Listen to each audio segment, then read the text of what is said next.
You are listening to Parliament Matters, a Hansard Society production supported by the Joseph Rowntree Charitable Trust. Learn more at hansardsociety.org.uk/pm.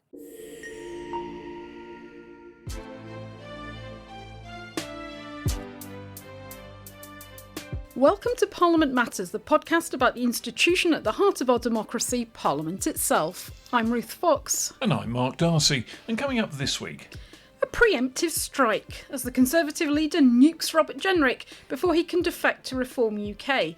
What does it tell us about the state of politics now? Is the bill to legalise assisted dying doomed to fail in May? And will there be any way to revive it? And the Backbench Business Committee's manifesto for reforming the way the House of Commons works. We talked to its chairman, Bob Blackman MP.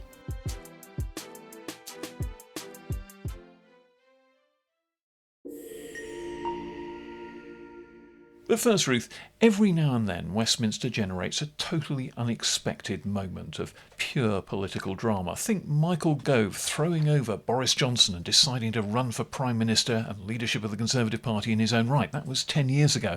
Well, 10 years on, Kemi Badenoch stunned Westminster by putting out a tweet, a video, in which she announced that Robert Jenrick had been caught attempting to do a really damaging defection from the Conservative Party to Reform UK, while still sitting in her shadow cabinet and plotting to do the maximum damage to the party. He was not only sacked from the shadow cabinet, he had his Conservative Party whip suspended, and later on today he popped up at a press conference with Nigel Farage to announce that he was now joining Reform, and he was advising people who are in old political parties that have failed Britain to do the same. Yes, Mark, I mean, he's been sacked, as you say, from the shadow cabinet, stripped of the whip, had his party membership suspended, most importantly, taken out of the WhatsApp group of Conservative MPs. You almost wonder whether they were ripping the buttons off his waistcoat at some point in some ceremony. And Parliament wasted no time in updating its website to inform everyone that he was now an independent MP. So this all happened before he appeared at the press conference with Nigel Farage a few hours later. But yes, Kemi Badenoch got the boot in first. Indeed, one of the things that was missed in Parliament because of all this fandango was that Robert Jenrick was due to put down a presentation Yes. bill on the human rights of people in prisons, and that didn't happen in the end. It was rather dryly announced that because the member was absent, the bill would not be presented, and no one, I think, quite caught on that it was Robert Jenrick in the frame. Yeah. But anyway, it's a moment of extraordinary drama for the Conservative Party. The Conservatives are, and we'll hear this from one of our guests later on, saying it demonstrates the authoritative leadership of Kemi Badenoch. It was certainly a highly effective pre-emptive strike. However, the plan was leaked from Robert Jenrick's office. There's a kind of implication that maybe some critical paperwork, a draft of his defection speech, was left in a photocopier or left lying around somewhere or something. I suspect that there may be a little bit more to it than that. It all rather smacks of someone in his immediate inner circle blowing the whistle on him to the party leadership.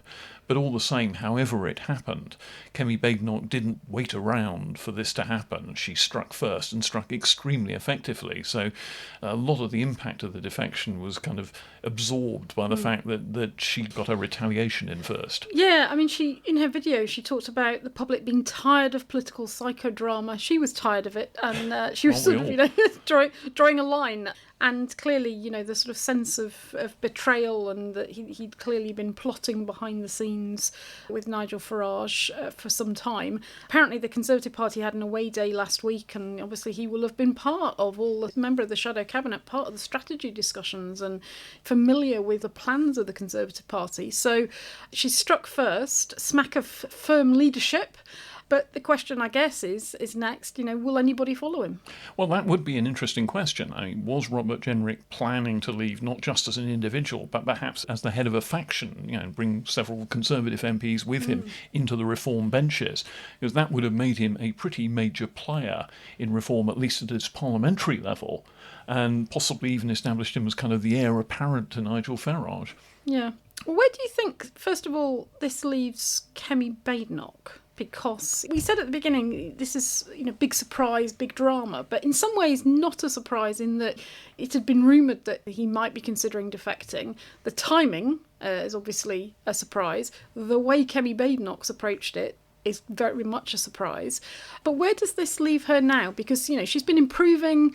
The situation in the polls have gone up a little bit. The party's position is a little bit better than it was. Her performance at PMQs has been attracting quite a lot of plaudits. The feeling was maybe that, any threat to her position after the local elections has perhaps dissipated.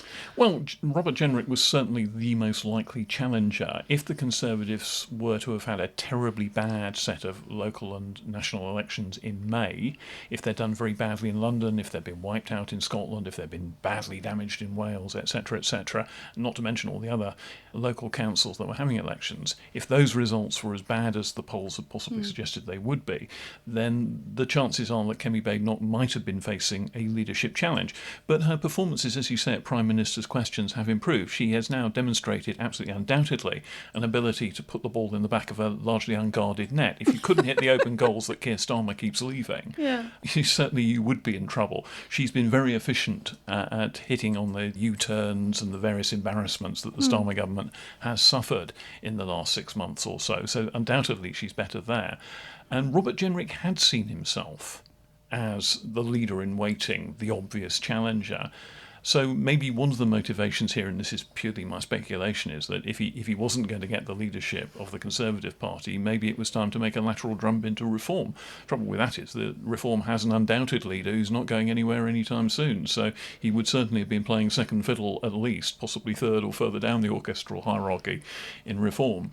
And so what's he doing? Is he just simply more simpatico to Reform? We're learning a lot from various social media posts. Tim Montgomery, the former editor of Conservative Home, and now in Reform, has been tweeting that it's some months ago he was approached by Robert Jenrick about a possible defection. So maybe that points to a pattern of growing disaffection with the Conservative Party.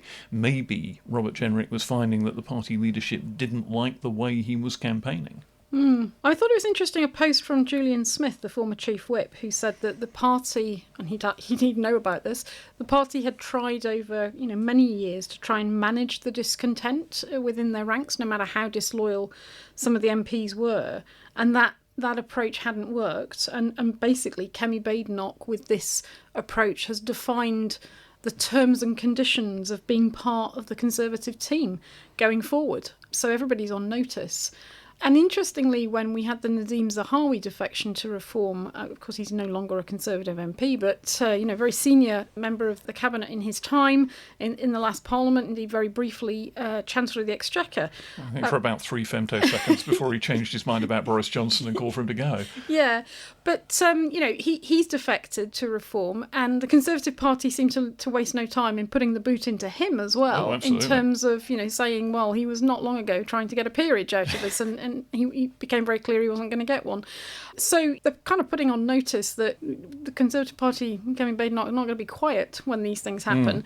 And actually, she got on the front foot, and she's put Nigel Farage and Reform off their game a little bit today, because they've got press conferences planned, and their plans did not go quite as intended. Well, indeed, it's for once a destabilisation strategy hasn't worked. I mean, Nigel Farage rather grandly announced that he's been talking to lots of Conservative MPs. That's what you always say when you're fishing for defections in another party, is you imply there's lots of people out there. There may or may not be, I don't know.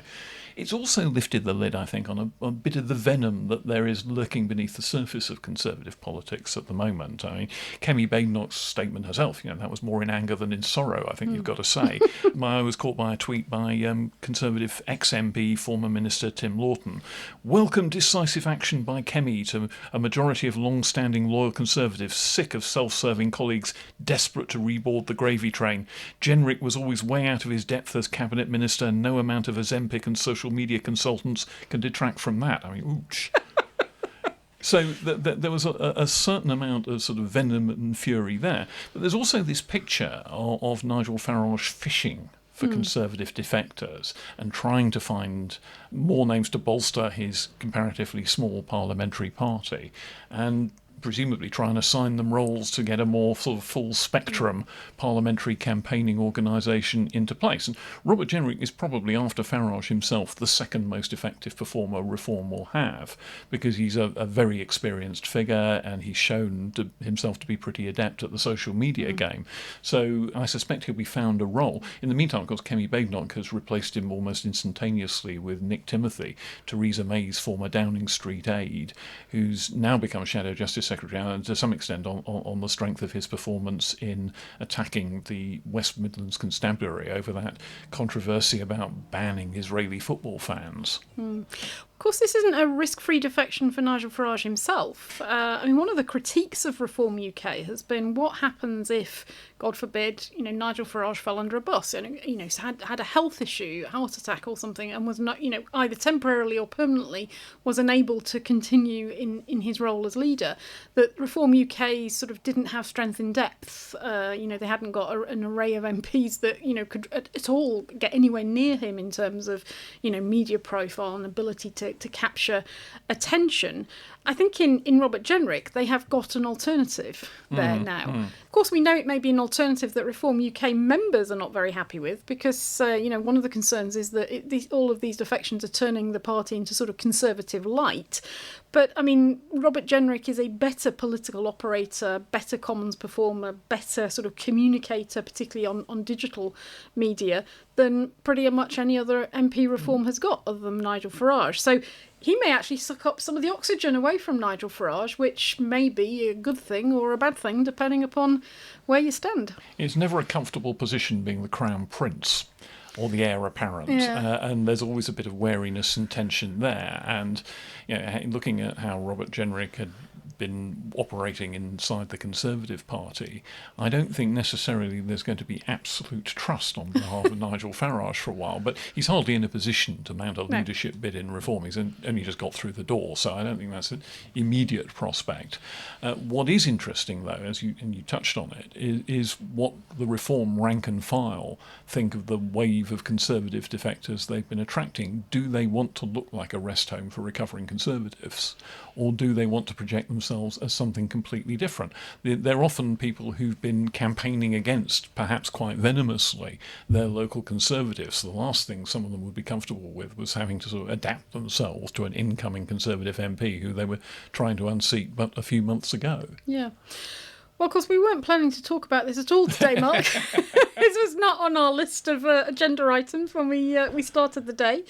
And listeners, this is a pretty much fast-moving story, so by the time you're listening to this episode, there may be further news and things may have moved on a bit. Further defectors, indeed. Yeah. What's absolutely clear is that there is a fishing operation going on, although Nigel Farage has said at the Robert Jenrick press conference, no more Conservative defectors after the May election. So if you're going to jump ship, there's a fairly limited time in which to do it now, and that's a decision that people will either have to make or forswear. Well, we'll perhaps update on this story next week, no doubt, see if things have moved on. But in the meantime, shall we turn our attention, Mark, to the other side of the House and to the troubles on the government benches? You wanted to talk about the Public Office Accountability Bill, which actually is probably better known by listeners as the Hillsborough Law.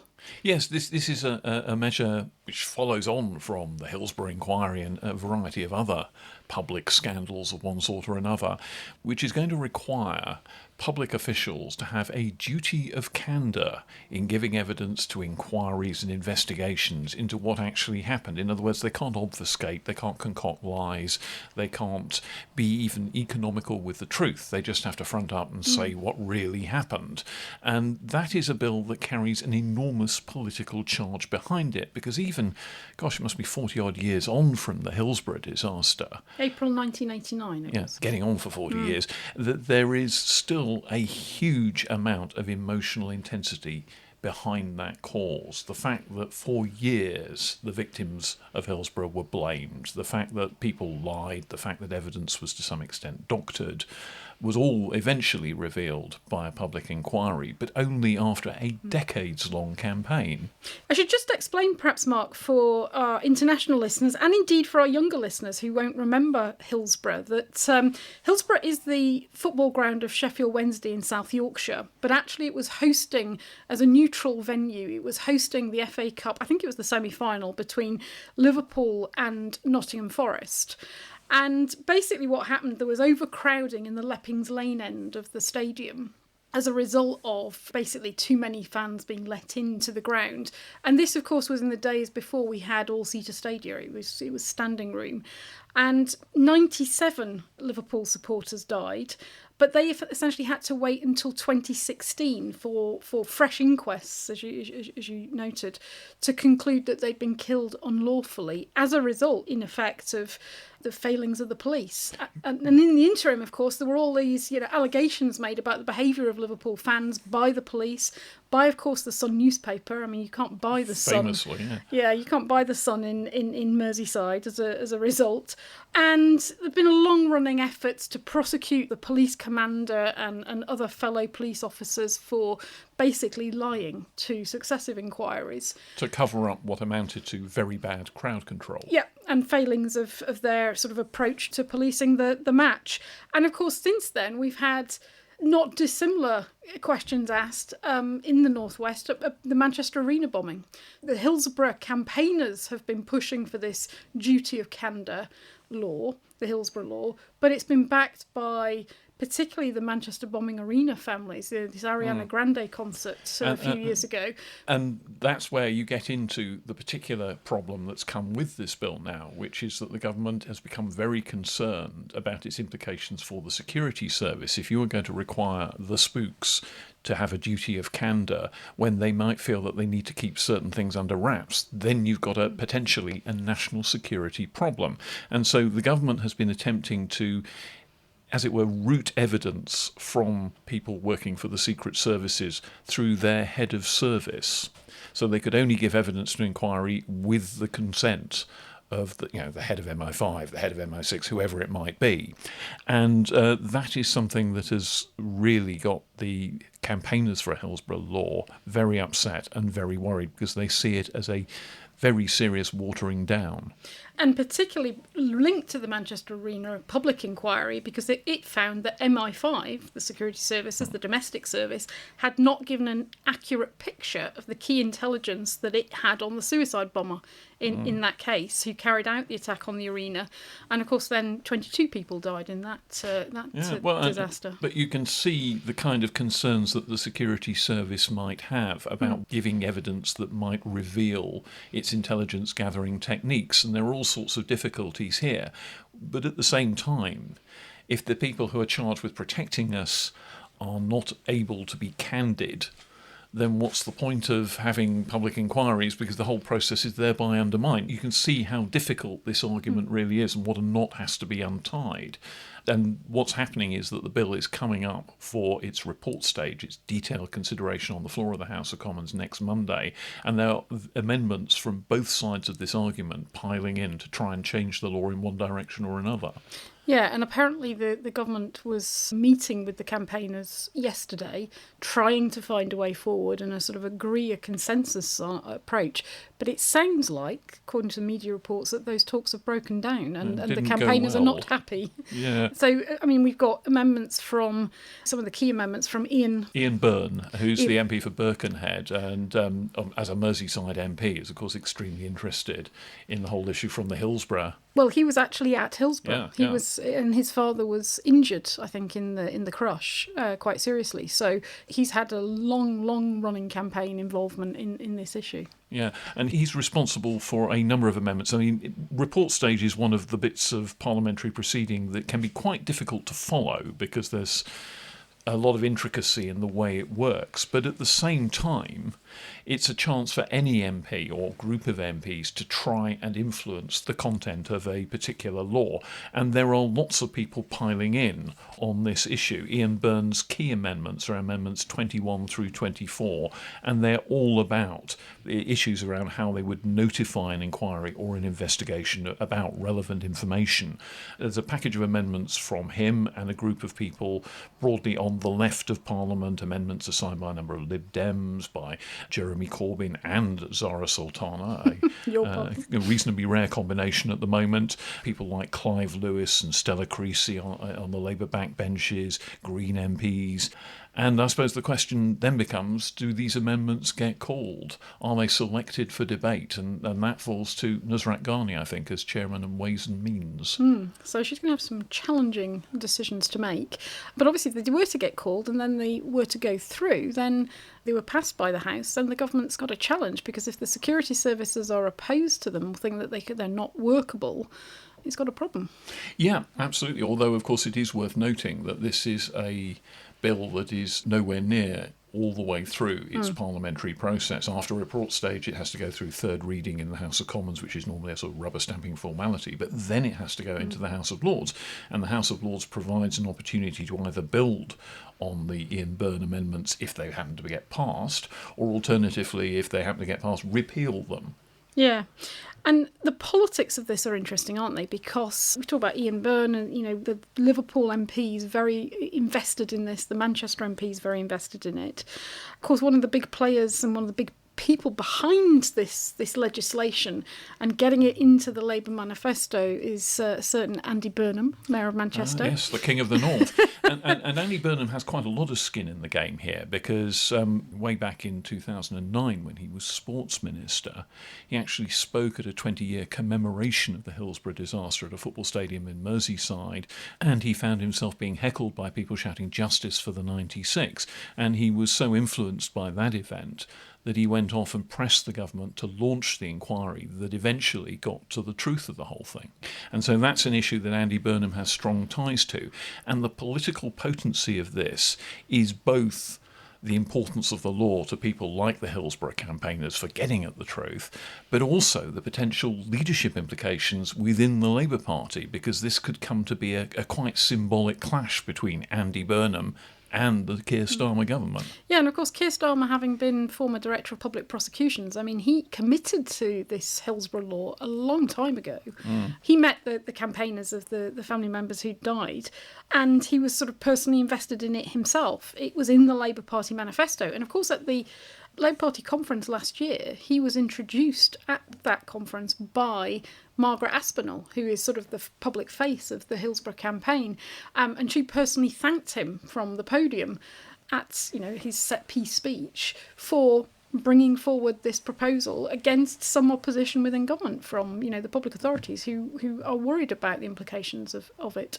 So this is a very high-charged political moment. And it also raises the point, actually, as well, that where on earth was the consultation with the security services, who were clearly going to have a view about this bill when the bill was being drafted? Why is all this suddenly happening when the bill's sort of halfway through Parliament? It does seem a rather scrappy way to conduct business. Yeah, and I think that goes to the sort of heart of, how is the government preparing its legislation and agreeing its policy proposals beforehand, before they get to Parliament, and settling some of these really quite challenging, difficult issues. Whether there's been sort of more recent developments, some of our legal listeners might know a bit more on the background to this, but whether there have been sort of more recent developments as a result of MI6 and MI5 have been criticised in courts for a lack of openness, for covering up, for essentially lying to the courts recently. So they've certainly not helped their own case, I would suggest. But whether some of those developments have affected things in recent months in terms of what now can go into legislation, I don't know. But it is a bit messy. Indeed. And another government bill that's in a bit of a mess at the moment is the bill to enact the Chagos Islands deal, which strange things happened when this bill was before their lordships last. Odd proceedings in the House of Lords. So it had its third reading earlier this week in the Lords. But as well as the third reading approval motion, there was also a regret motion to it, so to amend that the bill do now pass. That was amended to express regret about many reasons why it shouldn't pass, but nonetheless we're passing it, but we don't really want to. But you've got us in a half Nelson kind of vibe. And interestingly, that regret motion was passed by 201 votes to 169. Which suggests that they didn't get some Labour peers out to support it.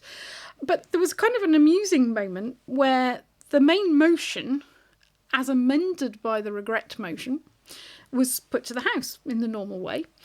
And what would typically happen is that you'd vote on the regret motion, and if that passes, then the motion as amended this is all getting very technical, listeners, the motion as amended would be agreed without a division, because you don't need to walk through the division lobbies for a second time to confirm what you've already agreed the first time.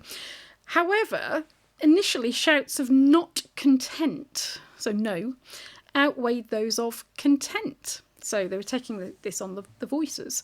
So it seems that both Labour and Tory peers seem to think they needed to oppose the motion, when in fact they didn't. So the question was put by the Deputy Speaker a second time, and it sounds like Labour peers realised the error and didn't shout, but Tory peers continued shouting not content, and some of the other non-affiliated peers and so on who were opposed to the bill. So it was put a third time. Would you like to clarify your positions? The same thing happened, and Lord Kennedy, at this point, the government chief whip, stands up and expresses his confusion about what is going on. They are now going to vote against the motion that they have just won on, he said. I do not understand that at all. So the Deputy Speaker had a fourth try, and at that point the motion was agreed without a division. So pretty unusual to have to put the question 4 times in order for the peers to work out which side they're supposed to be voting on. Because, of course, they already knew, and the Deputy Speaker knew what they wanted, because they'd already had the division on the earlier motion. A bit peculiar. Bit of a mess, frankly. I wonder if, just as we often talk in the Commons about there not being an awful lot of MPs who are fully familiar with the Commons procedures because there's been such a turnover, and there's so many new peers in the House of Lords now that maybe they're a bit confused on their procedures as well. Yeah, possibly. But there was also some confusion, I think, put around by the campaigners who are opposed to this Chagos deal, suggesting that there was going to be another motion to reject. So this regret, and if they won the regret, they could then have a reject motion, and that's not how it works. That's not the way. So I think that caused some confusion. But the bill now, it got its third reading, so it will now come back to the Commons because the peers amended the bill 4 key amendments, which the Commons will have to consider next week. And it's worth just mentioning what these are, Mark, because I think they are quite important. So the peers have said that the government should have to publish a statement setting out the total real-term costs of payments to be made to Mauritius under this deal, and the methodology used to calculate the costs. Because, of course, one of the complaints about this whole process is nobody's entirely clear about what this deal is going to cost over the period of it, the length of the term.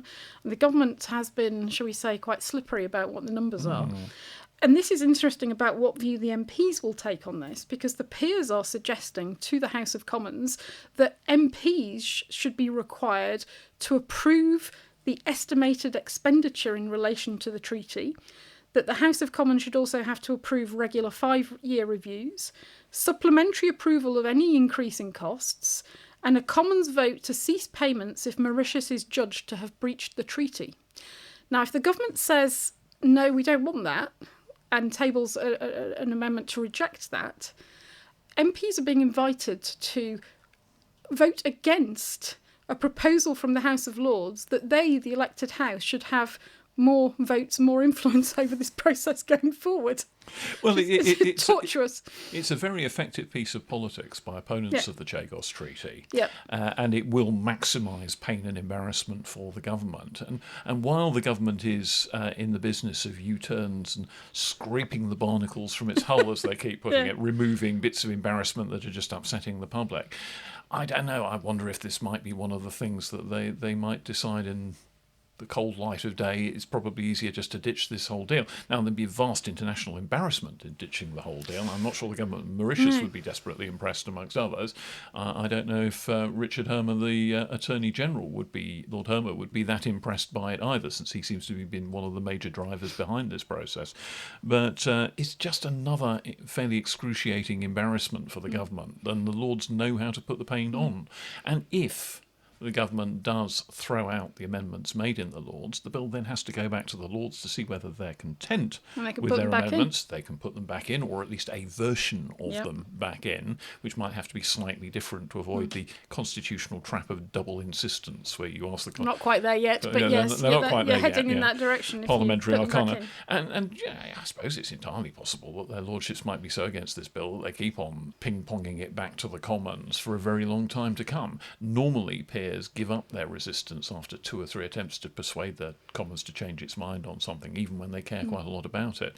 Keep going with this one long enough and you eventually reach prorogation date. Exactly, and there is quite a lot of heated concern about this because of the cost implications and because of the lack of scrutiny in the Commons. We've debated on this podcast ad nauseum the lack of scrutiny of international agreements, and that's just 2 of the amendments we've talked about. I mean, there's 2 others. Secretary of State should have to negotiate an amendment to the treaty so that payments to Mauritius cease should military use of the base become impossible. I don't know what the scenario there would be, and it ties commencement of the Act's provisions, and I think this is going to be a critical one, ties commencement of the Act's provisions to a referendum of the Chagosian community, of course the original inhabitants of the Diego Garcia and the Chagos Islands, about whether their rights to resettlement, consultation and participation in decision-making have been adequately guaranteed in the treaty. Well, I think we would know the answer to what that referendum would be, so I can't see the government agreeing to that. So, yeah, they've got some tricky decisions ahead. And watching all the fun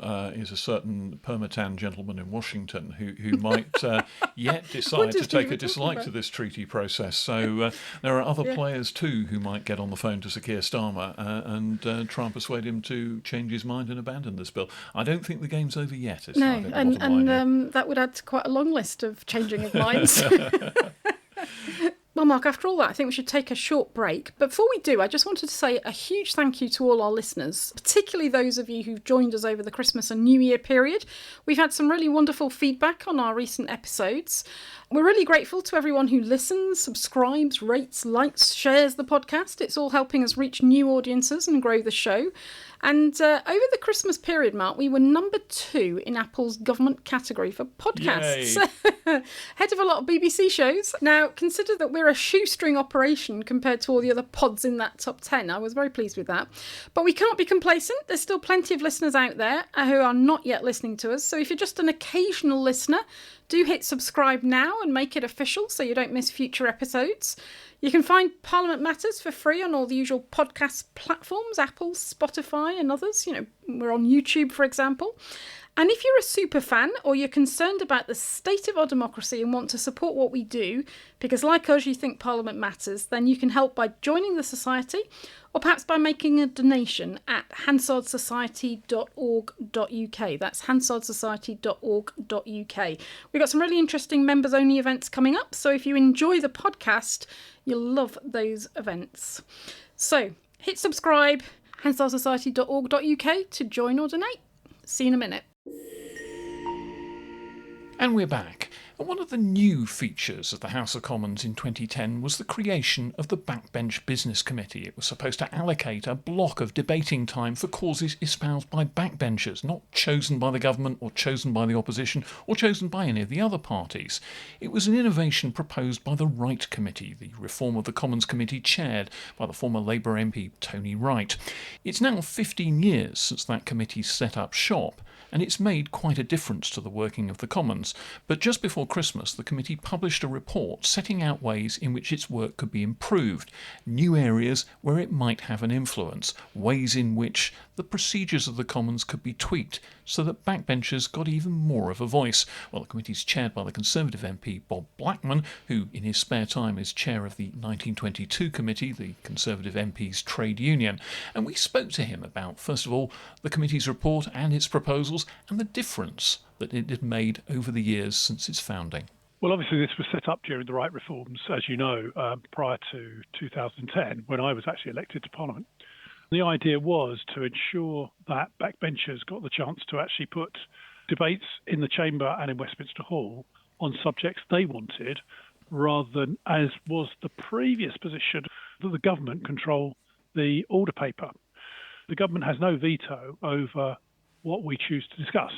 So what we've done and evolved over the years is a process whereby colleagues apply for debates, and we have very, very strong rules on this. They've got to be cross-party. If colleagues want to debate for 3 hours in the main chamber, they've got to get 15 speakers on an even split between the government side and the opposition parties collectively, which then gives a balanced debate on particular issues. If they want a 90-minute debate in Westminster Hall, they've got 8 speakers, once again, an even split between government and opposition, which then allows us to have a proper debate. Debates in Westminster Hall are just general debates. There's never a vote there because you can't have a vote in Westminster Hall.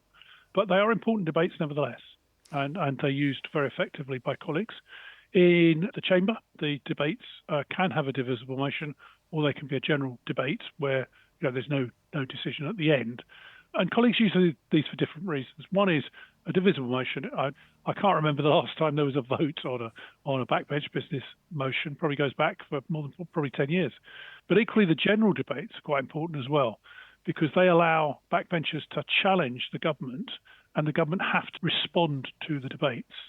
And this is a massive difference between, say, when the government has a debate on a general motion. So, for example, on Wednesday night, we had a debate on Ukraine, but it means the government opens and closes the debate, and so they get two bites of the cherry. Here, they are responding to the debate, which is led by a backbencher. And we've had enormous success, I think, over the years in the type of topics and topicality of the debates, when often the order paper doesn't allow that otherwise. And the point of this is that the Backbench Business Committee can be a vehicle for raising subjects that either the governments wouldn't of themselves raise or actively don't want to be raised. And if you go back to the mists of history, the early years of the Backbench Business Committee, there were a lot of Brexiteers on the first committee, and they spent a lot of time putting down very Brexity motions that were very inconvenient to David Cameron's coalition government. He really didn't like them. And ultimately, perhaps the biggest thing the Backbench Business Committee ever did was put down a motion calling for an EU referendum, which a large number of Conservative MPs then voted for. Yes, indeed, and I was one of them. The reality is that, of course, during that time, not every Conservative colleague was enamoured by the coalition government. And to be fair, not every Liberal Democrat was enamoured from the coalition government. So there were frequent challenges, and I think my colleagues on the first year the committee was set up, often encouraged applicants to seek a divisible motion, which would then lead often to a proper vote, if you like, at the end. And the government often had to whip against proposals they didn't like. But it died away on the basis of the government then chose to say, well, fine, you can have whatever motion you like, but actually it's not binding on the government, so we'll just grin and bear it. And so things have changed since that first year. The EU referendum, Bob, was just one of the motions that have had an impact. I mean, another was, and something else we're talking about on this week's podcast, is the release of the documents relating to the Hillsborough disaster, which obviously the Hillsborough Law is currently live in the Commons. But that was another example of where the Backbench Business Committee was utilised as a way to get a discussion of the issues. The criticism, I think, of the committee would be perhaps that the big impact debates took place in that first 2010-2015 Parliament, but since then the debates have been perhaps a little bit more anodyne. What would be your response to that? My response to that is there's a whole range of very important debates that have taken place over the last 15 years at the behest of the Backbench Business Committee. They've also led to positive change. I mean, one of the things I'm very passionate about, as you probably know, is I'm an avid anti-smoker. And several of the debates that have started in Westminster Hall, then gone to the Chamber, have been via the Backbench Business Committee. And we know that every single one of those debates, whether I led them or other colleagues led them, ended up with a change in the law on smoking. And indeed, the current tobacco and vapes bill that is going through and at the moment is in the House of Lords, that started as a backbench business debate in Westminster Hall and then moved on when both the previous government brought forward legislation and, of course, the current government continued that legislation. So a lot of these things start with these debates because it's an opportunity for colleagues to change policy and government policy on matters that possibly, are too embarrassing. I mean, I've been using it, for example, on changing the law on homelessness, and we're still trying to get the government to make the sensible moves on combating homelessness. But that means that we can impose the pressure on the government and they have to respond, and that's on the record. Hansard report then on the debate and also what the ministers had to say about things. And that's very important in this whole process. Some people may say, well, they're not as combative as they were before and confrontational. I think there's a much stronger mood to say we want to move along things on a cross-party basis rather than a partisan basis from the backbenches. And often the government are reluctant to move.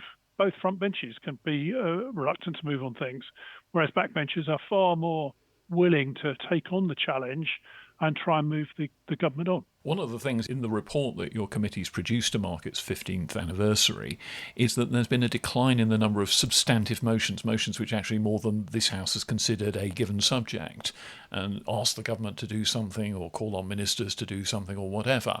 That's quite an important change, and it's rather lamented in the report. Would you like to see more motions saying the government should do X or ministers must think about Y? Yeah, Mark, you've been at our proceedings at times. We are often encouraging applicants who come forward with a general debate to say, well, what do you want the government to do about this? And if you want the government to do something about it, put a motion down that what you want the government to do. And often applicants will then say, well, that's a good idea. We'll go away and do that. We've tried to educate colleagues on the backbenches who are applying for debates. And bear in mind, generally speaking, the committee doesn't sponsor debates. We facilitate colleagues getting debates. But we do occasionally take the lead on some of the issues that we care about passionately. But generally speaking, it's a case of encouraging people. But some people come in front of us and say, well, actually, I just want a response from the government, and then I may take up taking this further if I don't get the response I want. And that's fine. I would prefer more people to come forward with divisible motions which may have a clear intention and a clear policy direction. But that's up to the individuals that apply. I mean, I'm a servant of the House, not trying to dictate to the House what should happen. The committee has a bit of a supply and demand issue, doesn't it, Bob? Because you have a certain amount of time that you can allocate each session that's set out in standing orders. But obviously the demand that comes from MPs can fluctuate. It's quite high at the moment. I mean, my understanding is that you've got quite long waits for debates to take place because you haven't got enough time to allocate to them. Is there a case for the committee perhaps playing more of a filtering role rather than just allocating time to debates which reach the guidance threshold? Yeah, you're absolutely right in terms of the supply side. We're certainly not short of debates. We've got enough applications at the moment to fill the Westminster Hall slots until we expect, I mean, we don't know when the end of this session is going to be, but a lot of rumours say the middle of May. We can fill up the Westminster Hall slots now with all of the debates in the queue. Normally we're allocated Thursday afternoons for backbench business debates. We can fill all the slots that are likely to become available between now and the dissolution. So from that perspective, yes, we've got a lot of queues. Now, what we do is where we've got a time-sensitive debate, so say, for example, a particular anniversary or a particular campaign or something like that, we'll always try and get the debate in that time frame to try and suit the applicants. Equally, we have to be very, very careful. We are not there to stifle debate. It's not up to us to censor things. There will be applications come forward that members on the committee say, well, I totally disagree with that view. That's not our job. Our job is to facilitate the opportunity for colleagues to raise matters in the House.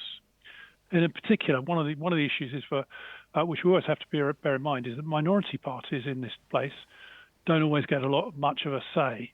So we have to make sure they've got an opportunity for their debates. We may not agree with them. We may vote them down, but nevertheless, they've got the right to have their say. Now, your report makes quite a number of recommendations and suggestions about how the Backbench Business Committee could operate in the future. One of the first ones is that maybe it shouldn't have its members elected at the beginning of every parliamentary session, because the practical effect of that is there's often quite a long period when there isn't a Backbench Business Committee, and therefore there can't be backbench debates. I've raised this with successive leaders of the House. It is a nonsense that we're the only select committee where the chairman is elected after each session. The members of the committee are elected after every session.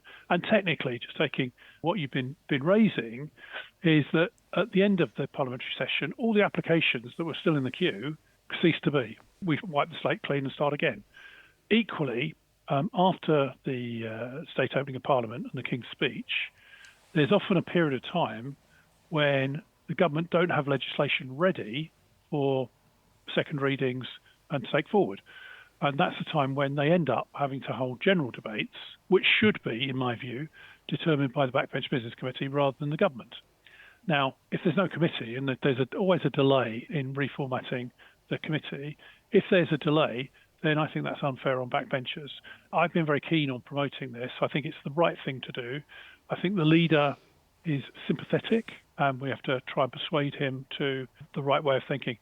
There's powers to change membership of the committee, etc., If people felt that I wasn't doing the right job, there's ways of removing the chairman. So you can do this rather than going through this rather elongated, unnecessary process. Another one of the recommendations in the report, Bob, is to not confine backbench debates to Thursdays and to have them scattered throughout the parliamentary week. And in fact, going back in as Mark describes it, the mists of time to 2009, when the reform of the House of Commons Select Committee, better known as the Right Committee, which led to this idea and the setting up of the committee, it had explicitly warned against confining debates to Thursdays.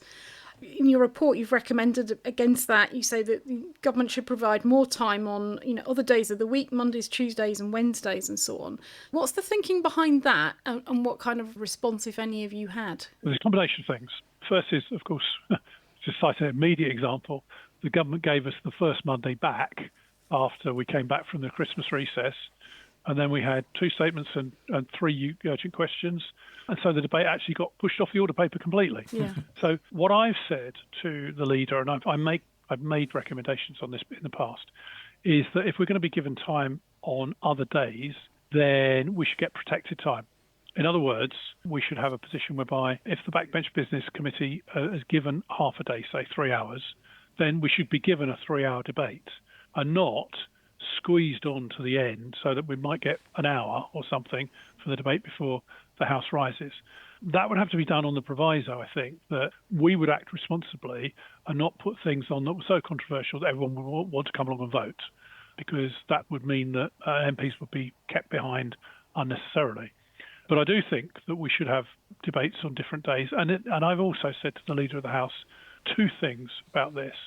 One is that it's unfair to have it just on Thursdays, as you quite rightly say, because everyone knows, the House breaks up on Wednesday afternoon, and therefore Thursdays there's no votes.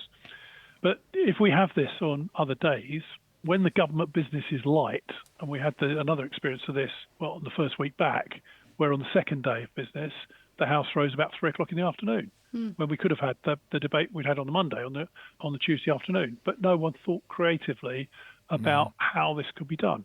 Now, through what we call the usual channels, the whips and party business managers, they know how much debate there's likely to be on government business and how many speakers there are going to be, etc. So we could allow time at the end of the day where government business is light to have these debates. One of the other interesting features in this session compared to recent previous ones was that, and it comes through in the report, the data that you've got, is that there's far, far more statements being made by select committee chairs as well.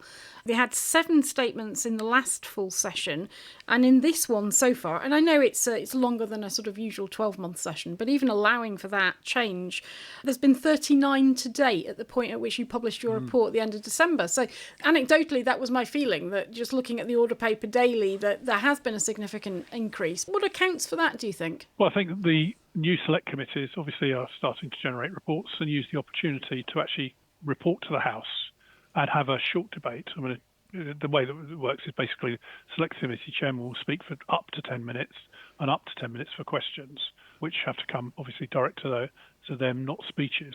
We've encouraged select committees to take opportunity forward.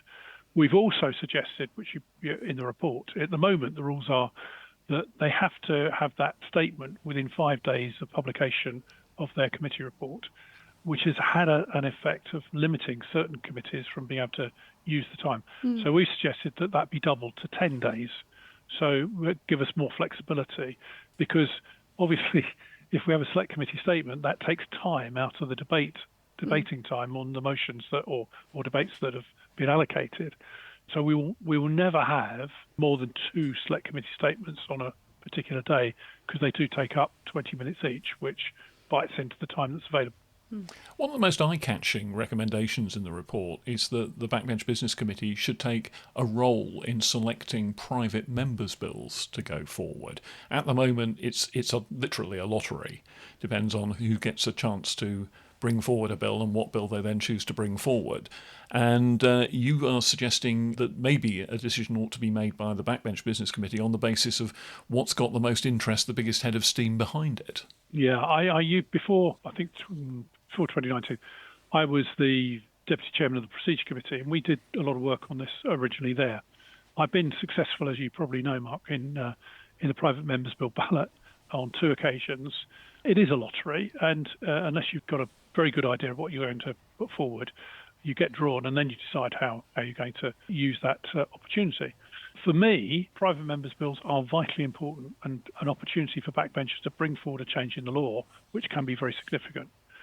But I do think there needs to be a process of almost pre-legislative scrutiny on some of these things, because we know that what the government does, and all governments of all persuasions do this, is the members that are successful in the ballot get asked, well, would you take forward this piece of government legislation that we don't want our fingers on and we don't have time for, and your name will be ever associated with this?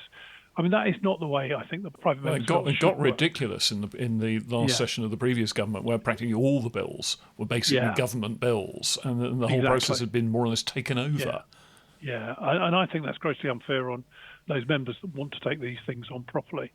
So from our perspective, what we suggested was that members should have a number of slots on Fridays, which are allocated to private members' bills that have been through a process and tested and been debated by the Backbench Business Committee or whoever, to actually screen them and see if they were worthy of taking forward.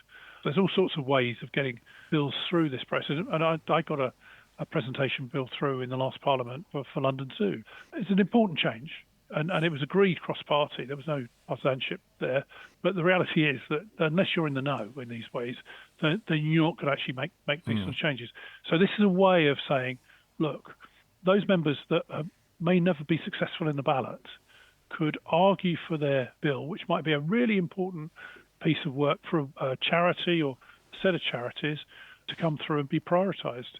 And I think it'd be far better, my personal view is it's far better than relying on a ballot for that to happen. I mean, I know colleagues in the House who've never been drawn in the ballot for 30 years. I've been very lucky, but, I'd love to win the National Lottery. But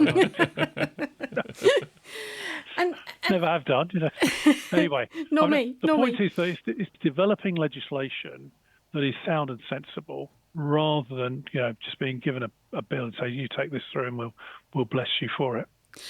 As director of the Hansard Society, you'd expect me to say this, wouldn't you? But I mean, one of the recommendations that struck me was you're actively in your report encouraging the Procedure Committee almost to come to you with proposals for debates on their reports about the running of the House and its rules, to get the House's approval for changes that the committee has wanted. And going back to the question mark of private members' bills, of course, the Procedure Committee has looked at that topic quite a number of times and has really struggled to get a debate on it because the government wouldn't make time for a debate and wouldn't table a motion for the changes that they'd proposed. So, you're suggesting an alternative way. Well, I mean, you've hit the nail on the head here. Basically, the Procedure Committee or our committee can put forward recommendations for things, but it's up to the government then to put forward the motion on which these changes are made.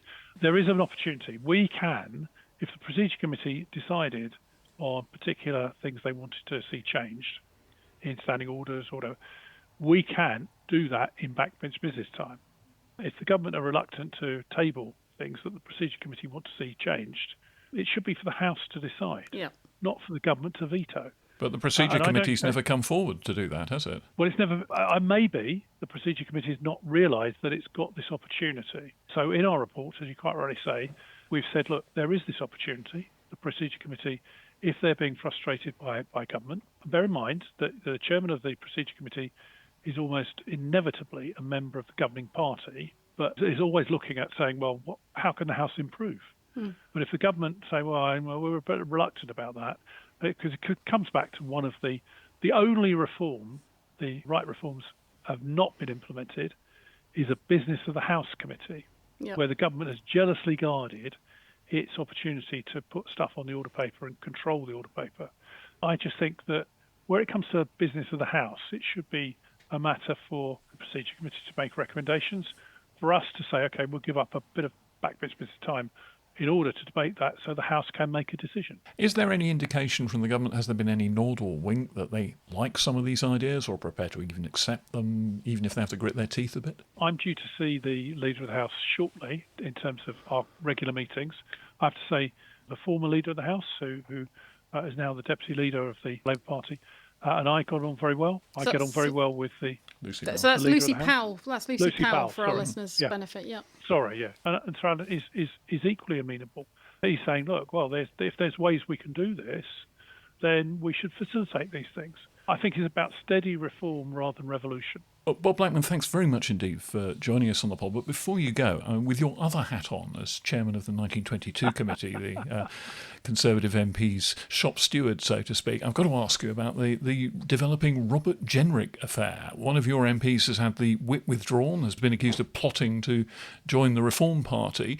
What's your view on what's happened? Well, I mean, obviously, I have not seen the evidence that the leader has obviously obtained in order to make this decision. But it's very clear that it was very strong evidence. I'm very sad to see Robert Jenrick go, because he was a key player both in shadow cabinet and in the party. As you probably know, as I act as the returning officer for the leadership election as chairman of the 1922 committee. And I was very pleased that after the election, that Rob was offered the opportunity to go into the shadow cabinet, and indeed he's accepted that. I've been very pleased that all the candidates for the leadership, bar one, for very good reasons, has joined the shadow cabinet and is part of the team. Kemi Badenoch is managing to rebuild the party after our most devastating election defeat in history. That's a tough job, and it's up to us to make sure we row in behind her and support her. Now, it appears that the evidence is irrefutable, that Robert Jenrick was likely to defect and cause the maximum damage, as Kemi has said, to the parliamentary party and the shadow cabinet and the party at large. We cannot tolerate that. And, there has been some ex-MPs departing to reform. Well, that's up to them. They make their choice. What they need to understand is they may find that the grass is not greener on the other side of the hill, and they will not be let back. If they're thinking that, oh, well, we'll go and dabble with this and maybe we'll drift back, that is not going to be allowed to happen. We want people that are committed to the Conservative cause. I can only speak from a personal perspective. I've been a member of the Conservative Party now for probably more years than I care to think of. If I say to you that Lord Forsyth, who's just been elected as Lord Speaker, and I probably joined the Federation of Conservative Students on more or less the same day, in different universities, I have to say.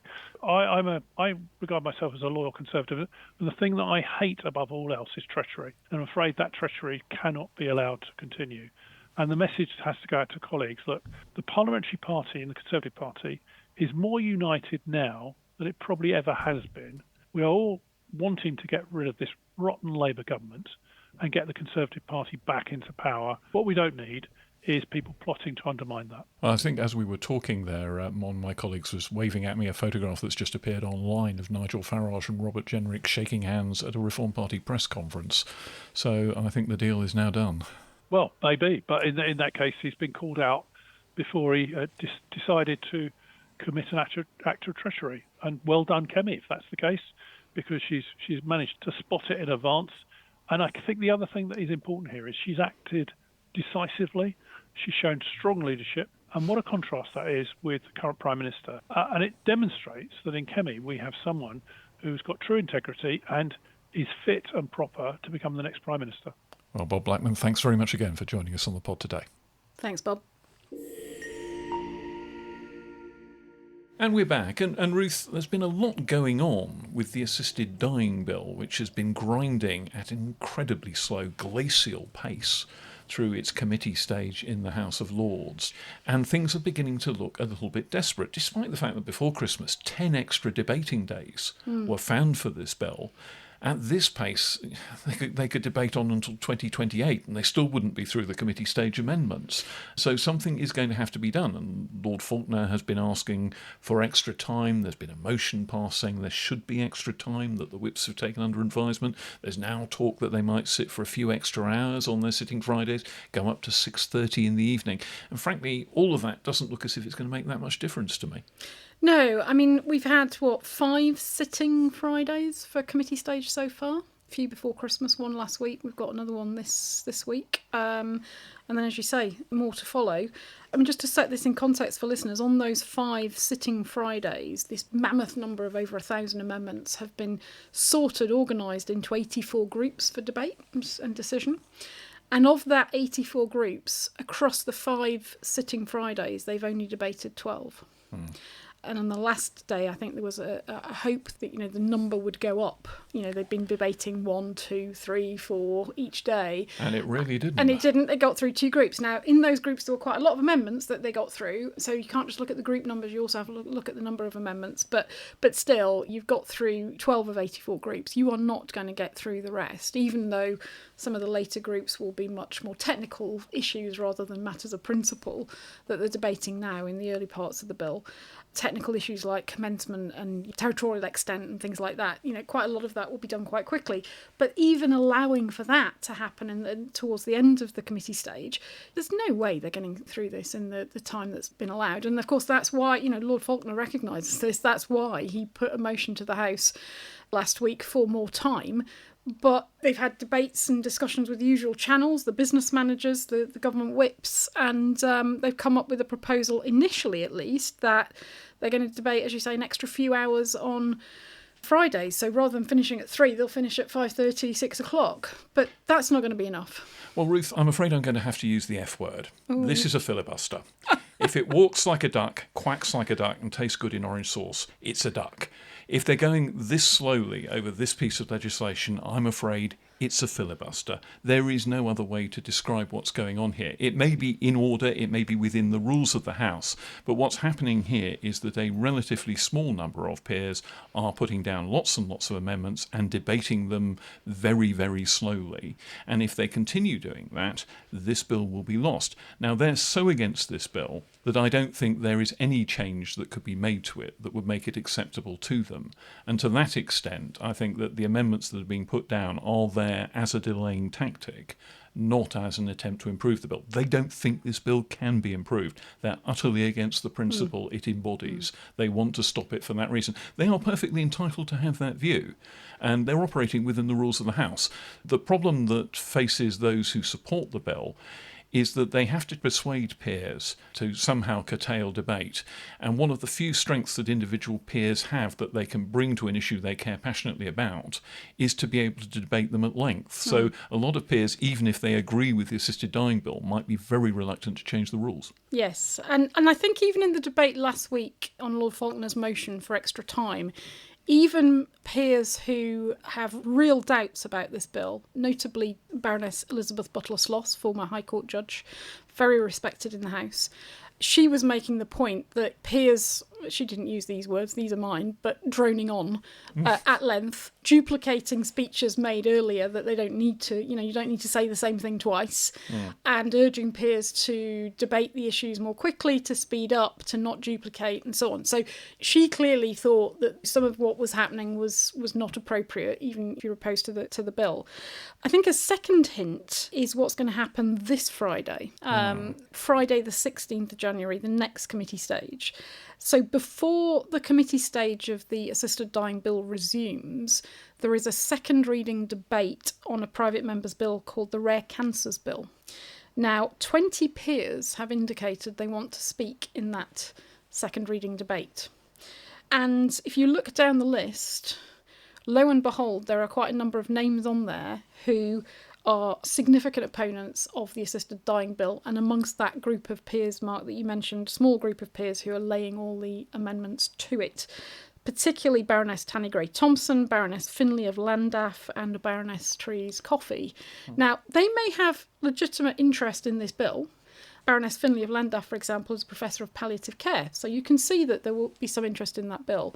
But I suspect some of them are seeing an opportunity as well to take up a fair bit of time tomorrow in the debate so that it's not available for the assisted dying bill in tomorrow's proceedings. So if their lordships sit at 10 o'clock in the morning and then spend 5 hours debating this bill, the time available for the assisted dying bill will be from about 3 in the afternoon. So you might get 3.5 hours in before their extended hours kick in and they all knock off at 6:30. So you won't get vast amounts of progress in that time. And it's a perfectly legitimate bill to make plenty of extensive speeches on. What you're seeing is the pressure to deal with other legislation as well.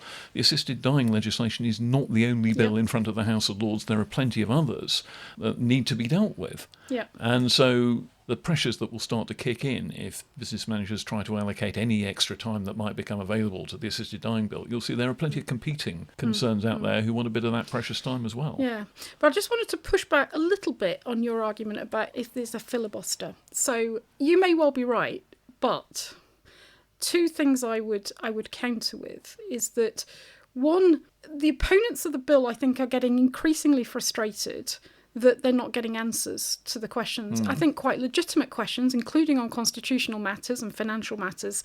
They're just not getting the answers from the minister. I mean, there was one of the ministerial responses last week was just, it was painful to watch.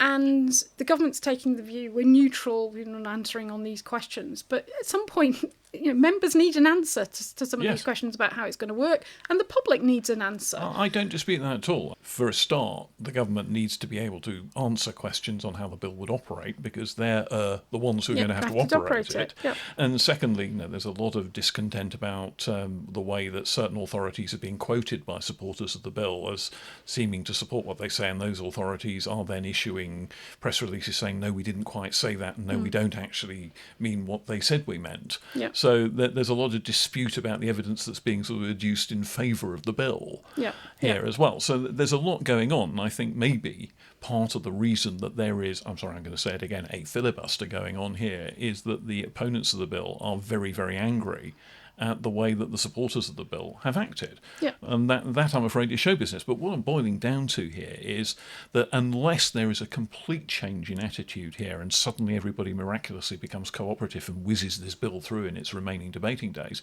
this bill is going to run aground when the parliamentary session ends, when Parliament's prorogued sometime in the middle of May, and the bill will then fall. Yeah. Well, Lord Falconer has acknowledged that my second point about why, I think the opponents have got some legitimate concerns is that he acknowledged in the debate last week that he needs to do better at engaging with peers about the issues and about their questions. But he's also tried an effort to suggest that they ought to focus their scrutiny on 10 key issues as opposed to every word of the bill, and try and deal with those matters, those key matters first. I don't think that's going to go anywhere. I completely accept that for many of the opponents of the bill, there's nothing that could be changed about this bill that's going to bring it into the realms of acceptability for them. Their position is clear. One thing to look out for next week, I think there's a legislative consent motion in the Welsh Senedd for the bill. And, of course, the Welsh Senedd voted, was it late 2024, against assisted dying when they had a vote on it themselves. And this is Westminster now will be legislating to apply this bill, this assisted dying model, in Wales. So it'll be interesting to see how that debate goes, because the question of how it applies in Wales and the devolution questions were some of the early constitutional discussions that were disputed. This is one of the problems with the bill, the constitutional dividing lines, if you like. The Welsh Government is in charge of the health service in Wales, and the health service in Wales would presumably be the organisation that would have to provide assisted dying services if this bill went through. But the bill itself is concerned with stopping assisted dying being a criminal matter. So it's actually a criminal law bill from the point of view of the government in Westminster, and criminal law is not a devolved issue that the Welsh Government deals with at all. That's one of the problems here, one of the cross currents, if you like. A tangled web. A tangled web indeed. But the question that follows, if this bill does indeed run aground and run out of time in May, is what happens next. There will be a prorogation of Parliament. Parliament will be suspended, and then a gleaming new parliamentary session will begin with His Majesty coming to Westminster and reading out a new King's Speech and a new legislative programme, etc. And will assisted dying be an issue that comes again then? Will there be an attempt to get another private member's bill through, perhaps on exactly the same lines as the Kim Leadbeater bill that the Commons passed, it seems, an age ago now? Or will the government perhaps decide that it wants to legislate itself? And you've been looking, Ruth, at how, if it is a private member's bill, this could actually be forced through using the ultimate sort of parliamentary joker, the Parliament Act, to allow the proposers of the bill to get their way if they manage to get a bill through the Commons. Yeah, I mean, that is being talked about in sort of campaign circles of both the proponents and the opponents of the bill. Is it going to be Parliament acted? Is it possible to use these procedures? Parliament Act, there's nothing that precludes it being used for a private member's bill, but I think it's more difficult for it to be done by a backbench sponsor than for the government. So, that I think a pertinent question is, if the unelected House allows it to run aground, and the elected House having voted for it at both second and third reading, does the government take the view that, from democratic principle perspective, they will pick it up on behalf of the Commons and force it through via the Parliament Act? Or, if not, if politically they don't want to do that, it would then be left to be done through the private members' bill procedure, and that would require another sponsor of the bill, because I can't imagine Kim Leadbeater's going to drop lucky twice and win top in the ballot. It has happened. It has happened. Yeah. Oddly enough, John McDonnell, who was Jeremy Corbyn's shadow chancellor way back in the day, once came top in the private members' bill ballot 2 years running, and could hardly believe his brackets bad luck. So, it could be Kim, but I doubt it. You'd need another sponsor, but you'd also need another sponsor who's very high in the ballot. Yeah, ideally first. So the question is, who comes first? Are they proponent or opponent of assisted dying? Are they willing to take this on? And of course, they will have looked at what's happened to Kim and the volume of work and also the attacks that have been made, and will probably ask, do I really want to take this on or not? But they're going to come under immense pressure. But if it is Parliament acted, it can't follow the same process that we had this session. Well, there's all sorts of complexities involved here. I mean, first of all, listeners, the Parliament Act requires that basically a year apart, the House of Commons passes the same bill in the same form. There's a tiny bit of wriggle room. You don't necessarily have to have the same commencement date for a bill that's passed a year later than the first version. But broadly speaking, it has to be pretty much exactly the same bill. The difficulty there is that actually the supporters of this bill now don't want the same bill because they've agreed to changes in it that they say make the bill better and that the government thinks would make the bill a lot more workable. So there's a difficulty there that there's actually a whole sort of roster of changes that they would like to make to their bill. And squaring that circle is actually possible within the confines of the Parliament Act, but it requires a fair display of parliamentary gymnastics. Yes, so what we would have to have is the bill, whether it's a private member's bill or indeed if it were picked up as a government bill, the bill would have to be put in and sent to the Lords in identical form in 2 successive sessions. And effectively what there is, though, is this sort of new provision for what's called suggested amendments. So essentially, although the Commons would have to give the bill a second reading and win that vote, it would have to agree not to have a committee and a report stage, because it can't amend the bill because it can't then send it back in identical form. So there's no committee and report stage. It would have to give it a third reading. But there's also this suggested amendment stage, which is not a formal legislative procedure.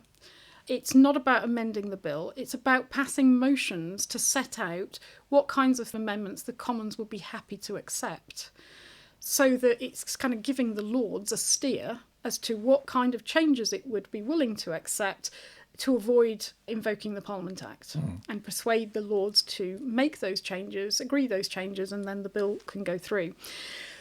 What would have to happen is you'd have to have a business motion. The government or the sponsor of the bill, however it's done, would have to put a business motion down. That would have to be voted on. That would have to be voted on. That would be amendable. You'd have to have agreement. So you'd have to win a second reading vote. You'd have to win a business motion vote. You'd also have to have individual votes, I think, on every one of the motions for the proposed changes the House of Commons was willing to accept. Those would be amendable. You'd also have to have a money motion, because the money resolution that was passed on this bill now in the current session will expire at the end of the session, but you'd also need the money resolution to effectively cover what other proposed changes in this package that you're sending to the Lords you would be willing to accept. And that's an awful lot of votes to be organised by someone other than the government whip's office. Yes, so it's tricky. It's not impossible, but it's tricky. And I think the other element in all of this is what does the government have to sign off? So I've been looking at Office of Parliamentary Counsel guidance, as you do, and that suggests that the proposed amendments that would be sent to the Lords would need to be effectively signed off also by the Parliamentary Business and Legislation Committee. The government's got a duty to the statute book, so it can't have motions being agreed that it doesn't think or its lawyers don't think are right or appropriate. So there would have to, there was quite a body of work to be done there. And ultimately, it's for the Speaker to determine, it's his discretion, whether the conditions for invoking the Parliament Act have been met. And again, that could be challenged. It can't be challenged in court, but, there could be a motion put down by the opposition to the bill to say, look, we don't think the conditions have been met. It could get very messy indeed. But let's clarify one point, though, which is that the point of having the threat of the Parliament Act is to say to the House of Lords that if you don't play ball, you'll get this bill as it left the House of Commons last time, so something more or less identical to the bill that Kim Leadbeater got through the House of Commons. And then, presumably, afterwards, there'd have to be some kind of tidying up act to knock it into the right shape. But either you play ball with us or we'll legislate over your head and deal with the consequences of that a bit later on, is the effect of saying we're in a position now to invoke the Parliament Act. The Parliament Act's the big stick, and people kind of imagine that there's some gigantic ritual where the clerks in full regalia gather under a blasted oak and call down the powers of darkness to invoke the Parliament Act. Actually, it's rather more simple. The Speaker certifies and probably announces to the Commons that he has certified that this bill now comes under the Parliament Act and is therefore sent off to the Sovereign to be signed. But it's quite a legislative blunt instrument. Yeah. There's then the question of how politically this all happens at the start of a new session. Because if the government's not going to pick it up, then a backbencher's got to pick it up in the private member's bill ballot. You've got to think about, is the government on board enough to do this? There's no point me giving up my legislative opportunity if the government's not completely on board with using the Parliament Act, if necessary, to do this. So you need assurances about that. The King's Speech is going to follow very quickly after the local elections, we assume, on current assumptions. We don't know politically what's going to happen with the head of the government, the Prime Minister, as a result of those local elections. We've all heard the speculation about whether his position is safe or whether there'll be attempts to unseat him. At least one of the players, possibly several of the players in any potential leadership election, Shabana Mahmood and Wes Streeting are names that have been touted, are opponents of the bill. So there's quite a lot of complex politics at one level. And the problem we've got in the Lords is sort of conversely the other way. We know what the Commons thought very early on because they had a second reading vote. So everybody knew what the MPs' positions were. And I think that helped persuade the opponents of the bill that they couldn't play silly procedural games. We're seeing the opposite in the Lords. Well, the only indication we've really got in the Lords at the moment is that peers supported this motion to find the bill more time. Yeah, but they did that on the nod. They did it on the nod. Yeah. And there were people who were against the bill, but who didn't want to see it talked out. Supporting that. So it's not a very, very clear indicator. People have been saying that an awful lot more people have spoken against the bill than have spoken for it in the House of Lords, but that is just not a reliable indicator at all. All that says is that people who are in favour of the bill are not necessarily making speeches in great numbers because they know that they'll just take up more time and is essentially abet the filibuster. Yeah, and a number of peers have told me personally that they support the bill, but they're not participating in the proceedings, they're not speaking in the debate because all that's doing is taking up time. So I know the campaigners opposed to the bill are making a big deal of this with press releases every week, and some of the journalists are obviously eating it up, but it's not a great indicator of anything much at all other than that the opponents of the bill are turning up and speaking. But we didn't have a second reading division, so we don't know how the land lies and whether there is a majority for this bill or not.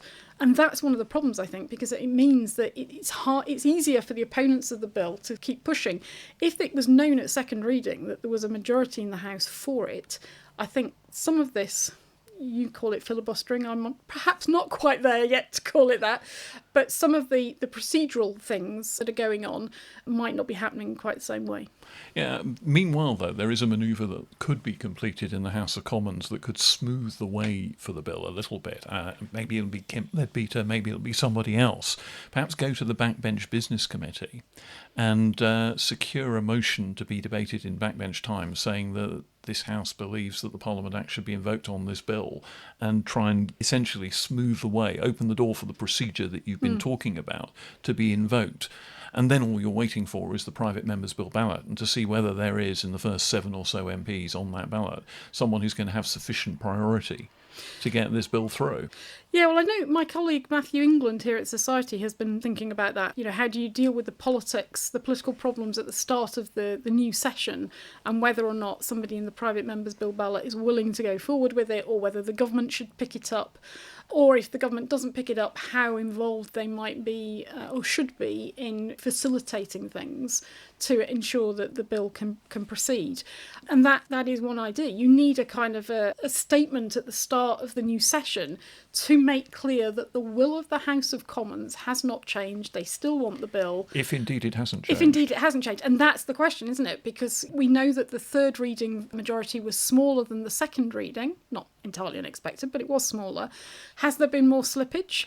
Are MPs simply sick of this? It's politically toxic. They don't want to deal with it. Or are they possibly thinking, hang on a minute, if this law passes, the first assisted deaths will be happening in the immediate run-up to the next general election in all probability, and that could make it an election issue in just the way you don't want. Or conversely, on the timings, it might not. It might be happening shortly after, and then it's still a live election issue. Yeah. And I think, Mark, you've been reading up on what happened historically in these cases. Well, they have often been attempts to make controversial private members' bills rebound on the MPs who put them. So, for example, Sidney Silverman, the veteran Labour MP who got the death penalty abolished, he put private members' bill after private members' bill to the Commons until eventually he got hanging, in a carefully chosen word, suspended for 5 years. He faced a pro-hanging candidate in the 1966 general election after his private members' bill had gone through, and that pro-hanging candidate was the uncle of one of the victims of the Moors murderers. So that was an incredibly emotive candidacy. He survived that. I mean, David Steele, who got the abortion legislation through, faced an anti-abortion candidate in 1970, which was his tightest electoral squeak during his long parliamentary career. That candidate didn't get very many votes, got 200 votes, but David Steele only won that election by 500 votes. So that could have hurt him. I mean, his view is that actually what really hurt him in that election was his opposition to the South African rugby tour that was due. Maybe that wasn't the big issue for him at the time, but there are attempts to do this, and maybe Kim Leadbeater might face an anti-assisted dying candidate at the next election. Maybe an MP who decides to pick up her private member's bill in the next session could face a similar sort of threat. And given the electoral mathematics at the moment, who knows how potent that kind of threat might be? Yeah, so there's a lot of politics around this, let alone the procedures, as to whether or not it actually would proceed in the next session, and whether somebody's going to pick it up, whether it's the government or a backbencher. But I think your point about getting a sort of a quick and early statement on the record about the position of the House, one way or the other, so that everybody knows whether there are grounds for proceeding or not, could be useful way to unlock this, and the Backbench Business Committee would be a way of doing it. Whether the Backbench Business Committee would accept it and table it for consideration and choose to allocate time for that, we'd have to see. They pretty much agreed to allocate time for requests for debates if there's enough evidence of cross-party support to debate them. Whether or not they'd be able to provide the time in, very early on in the session would be interesting. But if that was Kim Leadbeater or somebody else, you'd know whether the majority was still there. Yes, you certainly know the lie of the land. Staying with the House of Lords, because we've been talking quite a lot about their lordships' activities in this, there is, of course, a new bottom on the woolsack. Well, I'm sure Lord Forsyth, the winner of the Lord Speaker election, will be thrilled to know see it in quite those terms, yeah. So yes, Conservative peer Michael Forsyth, top-class political operator, I think he's regarded as by all sides of the House. He won, so there were 680 peers who voted. And Lord Forsyth got 383 of their lordships' votes, and Baroness Bull, the crossbench peer who was running, she got 297. So pretty decent majority, 86. And he takes office formally. His bottom will be on the Woolsack mark, I think Monday the 2nd of February, I think it is. Succeeding Lord McFall, John McFall, Labour peer, and former chair of the Commons Treasury Select Committee, amongst other roles. And he will be quite an interesting person to have involved in the governance of Parliament. Parliament has a peculiar structure because it's got two houses. There's a Speaker, there's a Lord Speaker. They each have committees around them, and they have to kind of come together to decide cross-parliamentary issues, although the Commons is usually expected to have more weight in those discussions than the House of Lords. The House of Lords is still a player, and one suspects that Lord Forsyth might emerge as quite an opinionated player. If you listen back to the podcast we did of the House of Lords hustings between the two candidates, one thing was pretty clear. Lord Forsyth was pretty dissatisfied with the way that the governance of the House of Lords and Westminster, wider than the House of Lords, actually works at the moment. Yeah, I mean, it was interesting that the big dividing line between these two candidates, either of whom would have been very good at the job, but a big dividing line was that he is a much more political character. And there were concerns about whether he was too political. He clearly overcame that hurdle. And it was very clear from the hustings and from other separate conversations I've had with peers since that they are very dissatisfied with, as you say, the governance of the House. They're very dissatisfied with questions about, for example, security, this famous door, the peers' entrance door, and security around it that's been put in that isn't working, that's cost a lot of money, but nobody seems entirely sure how much. Questions about what's going to happen with the restoration and renewal of Parliament. We're expecting the report on that. I was going to say imminently, but it's always imminent. It's been imminent for about 3 years. But I'm told it may not be far away. And they want somebody who's basically going to stand up for the House of Lords, but also have a real vision about how the governance of the House can be improved. Now, a lot of these themes have come up at previous Lord Speakers hustings. So, the diagnosis is not exactly controversial or unexpected. Yeah. But what the prescription is, and particularly what Lord Forsyth's prescription will be, I think was a little less clear at the hustings. But clearly people think that him being a much more canny political operator might be able to unlock things that others haven't. And, I think one of the factors is that some of them are hoping that he might stand up a bit more to the House of Commons and to the House of Commons Speaker on some of these issues. The difficulty the Lords has often got is that the House of Commons usually pays, when on these bicameral matters, the Commons usually pays more of the bill. So it counts. Yes, I think it'd be interesting to see what he does with the role going forward. Absolutely. I mean, there's so many different issues floating around the House of Lords in which the Lord Speaker will be a voice. So Norman Fowler, the Conservative former Health Secretary, who was Lord Speaker for quite a long time, was very influential, for example, in deliberations about the size of the House and how to winnow down the vast numbers of peers to something that seemed a bit more acceptable and comfortable. Yeah. And so Lord Forsyth, given that Lord's reform is in the air, will be an important voice on that. Yeah, and I should probably just say, in the interest of transparency, that just before Christmas, the chair of the Hansard Society, Baroness Taylor of Bolton, was actually named as the chair of the new Select Committee to look at the question that has been raised about future laws reform, retirement and participation in the House. Whether or not there should be a retirement age, should they be leaving at 80, whether there should be participation level requirements to continue in the House. She has been put in charge of chairing the committee that's looking at this hot potato. Oof. So she's got... Hot potato, it's glowing white hot. Yes. And of course, depending upon what happens with the legislation, but the expectation is, of course, that the hereditary peers will depart the House at the end of this session. So May time. And will Lord Forsyth want to express publicly any of his thoughts on these issues? And another interesting factor for the Lords is that not only are they going to have a new Lord Speaker, they're going to have a new Clerk of the Parliament, the most senior clerk, which is, for the first time, a woman, Chloe Mawson. So it'd be interesting again to see whether she brings something different to the role. She sat through, saw the hustings, she heard what's been said. and will be, no doubt, alert to the need to be thinking about peers' concerns about governance. Because there are governance concerns. It is not completely clear, for example, that the Clerk of the Parliaments has to do what the Lord Speaker tells them. There isn't a direct line of command, if you like. And maybe that's one of the things that needs to get established, is who's in charge of who and who does what, who tells them. Yeah. No doubt that will all come out in the wash, and we hope to get Lord Forsyth on the podcast to talk about these issues. It would be fun. In the coming weeks. Yeah.